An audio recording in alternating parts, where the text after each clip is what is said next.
امین اپنے والد صاحب کے قریب بیٹھا آنسو بہا رہا تھا، جو کہ بستر مرگ پر پڑے کراہ رہے تھے۔ ان کی سانسیں اکھڑ رہی تھیں، وہ زیر لب کلمہ پڑھ رہے تھے۔ پھر ان کی آواز سنائی دی اور وہ وصیت کرتے ہوئے بولے کہ میرے بیٹے، میرا آخری وقت آ چکا ہے، اپنا ہمیشہ ہمیشہ خیال رکھنا۔ ان کے الفاظ درمیان میں رہ گئے اور ان کی گردن ایک طرف ڈھلک گئی۔ امین کی دنیا اجڑ چکی تھی، وہ زار زار رونے لگا۔ اسی اثنا میں اس پہ غشی سی طاری ہو گئی اور اسے اونگ آ گئی۔ تب اس نے ایک خواب دیکھا۔ اس نے دیکھا کہ سورج، چاند اور ستارے اس کی طرف دیکھ کر مسکرا رہے ہیں اور ان کے ساتھ ہی ایک خوبصورت آدمی ہے جو ہنس رہا ہے۔ پھر امین کو اپنے والد نظر آئے جو اس آدمی کی طرف اشارہ کرتے ہوئے کہہ رہے ہیں کہ یہ تمہارا انعام ہے، نیکی کا انعام۔ اچانک امین کی آنکھ کھل گئی تو اس نے خود کو اپنے والد صاحب کی میت کے ساتھ اکیلے پایا۔ اس نے خواب کو ذہن میں دہرایا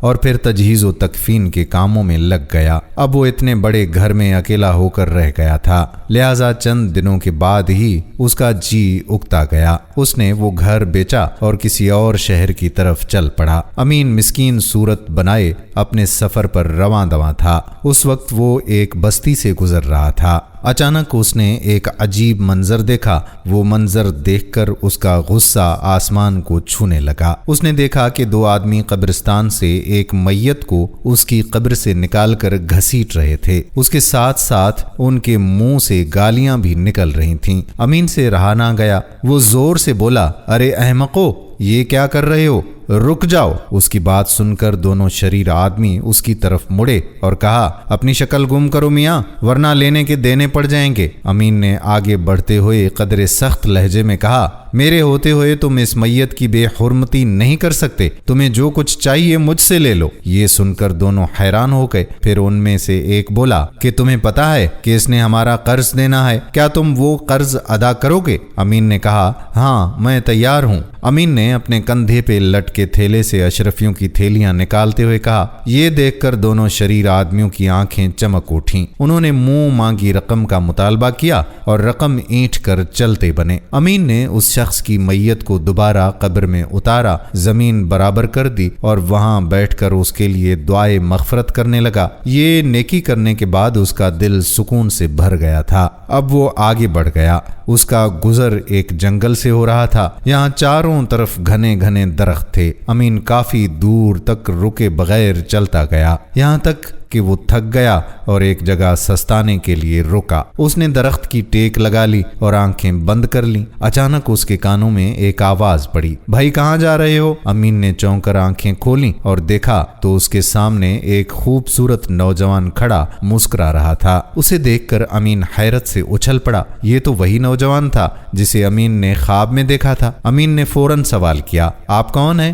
اس نے کہا، میرا نام اعظم ہے، میں بھی آپ کی طرح مسافر ہوں۔ اگر ہم اکٹھے سفر کریں تو سفر بھی اچھا کٹ جائے گا اور ہم ایک دوسرے کا خیال بھی رکھ سکیں گے۔ کیا خیال ہے؟ اس نے پرخلوص لہجے میں کہا۔ تو امین نے کہا، جی کیوں نہیں، اندھا کیا چاہے، دو آنکھیں، مجھے آپ کا ساتھ قبول ہے۔ امین نے کہا تو وہ نوجوان مسکرا دیا۔ ابھی وہ یہ بات کر ہی رہے تھے کہ اچانک انہیں ایک چیخ سنائی دی۔ آواز قریب ہی سے آئی تھی۔ انہوں نے چونک کر دیکھا تو کچھ فاصلے پر ایک بڑھیا گری پڑی ہوئی نظر آئی۔ اس نے لکڑیوں کا گٹھا بھی اٹھایا ہوا تھا جو اس وقت ایک طرف گرا ہوا تھا اور وہ اپنے پاؤں کو پکڑے چلائے جا رہی تھی۔ یہ دیکھ کر امین اس کی مدد کو دوڑا۔ اعظم نے بھی اس کی پیروی کی تھی۔ کیا ہوا اماں جی، اٹھیں، میں آپ کی مدد کرتا ہوں۔ امین نے ان کی طرف اپنا ہاتھ بڑھایا۔ بڑھیا نے ہلنے کی کوشش کی مگر وہ اٹھ نہ سکی اور پھر پاؤں کو دیکھ کر بولی، لگتا ہے میرا پاؤں ٹوٹ گیا ہے۔